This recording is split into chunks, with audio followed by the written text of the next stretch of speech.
Ah, des mots savoureux, cocasses, polissons, le bouquin des mots savoureux, cocasses et polissons. Ça y est, vous avez eu le temps de le noter dans votre tête et sur un papier. Daniel Lacote, bonjour. Bonjour. C'est vous qui avez écrit ce bouquin savoureux. Oui, c'est bouquin savoureux dans l'emblématique collection bouquins que vous connaissez de chez Robert Laffont. Évidemment, quand on vous propose d'écrire un livre, de faire un livre dans la collection bouquins, on refuse pas. Alors c'est un livre qui rassemble, disons, environ 60% de ce que j'ai déjà écrit sur la langue française et les 40 autres derniers pourcents, ce sont des inédits. Donc voilà, c'est un livre évidemment comme tous les bouquins de la collection. C'est un livre qui fait plus d'un millier de pages. Plus d'un millier de pages, les enfants.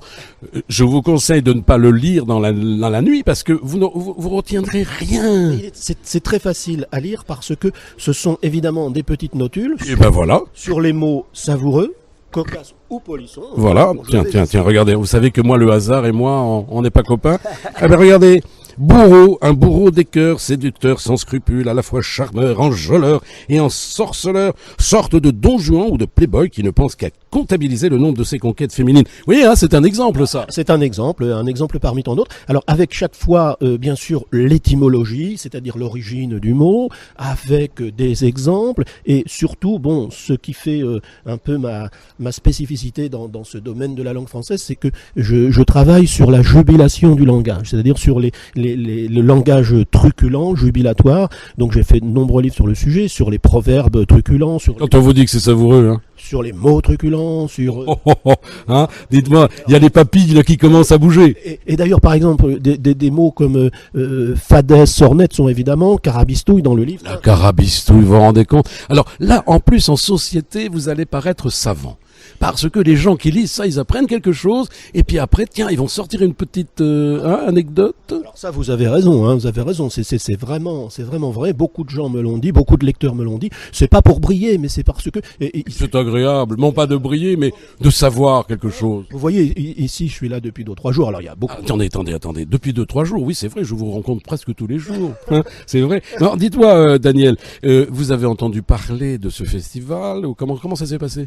On m'a proposé de venir. Quelle bonne idée, non? Voilà, par le truchement d'une amie, hein, ça se fait comme ça, que j'ai rencontré dans un salon. On a beaucoup, que je ne connaissais pas, c'est ça qui est formidable. On a beaucoup sympathisé, elle a beaucoup aimé les livres que j'ai fait. Elle m'a dit, mais attends, j'ai une très bonne copine qui organise l'autre festival, le premier festival. Si c'est pas de la pub, ça, les copains. Ah oui, mais on a été merveilleusement reçus. Je crois, hein, l'organisation est parfaite. Hein. Ah, vraiment, organisation parfaite. Alors il y a pour un premier festival.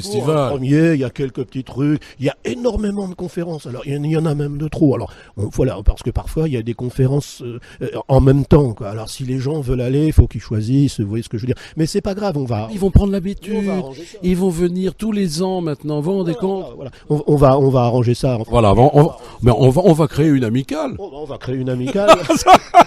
Daniel Lacote est d'accord avec moi, mes amis, pour créer une amicale des écrivains, en tout cas des amateurs de la lecture. Voilà.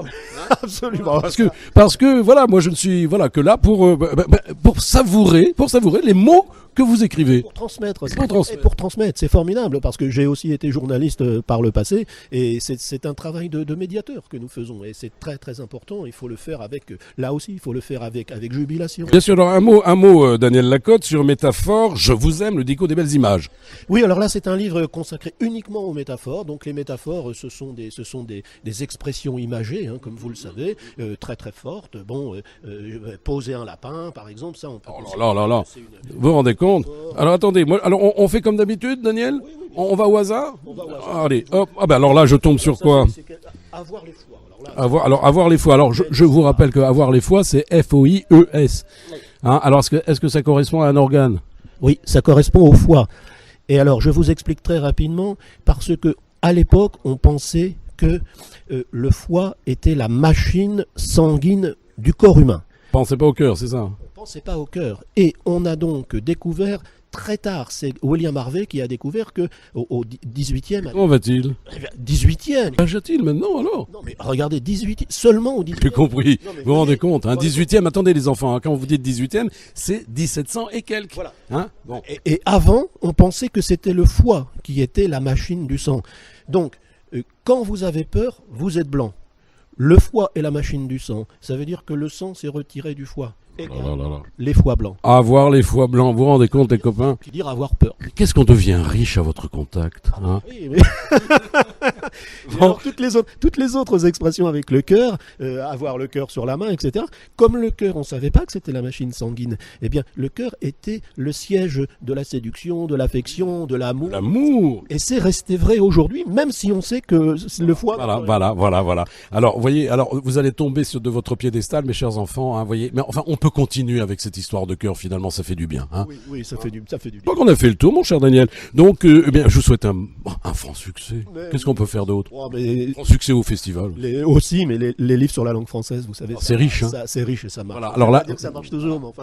Oui, voilà, il faut faire travailler la langue. Voilà. Bon, bon, je vous aime, je vous embrasse, Pierre-Patrick, pour Tendaya Média, pour le journal Regard et pour Friendly Radio, la petite radio qui monte. Voilà, je vous aime. Ciao, ciao les enfants. Au revoir, Daniel. Merci, au revoir. Ciao.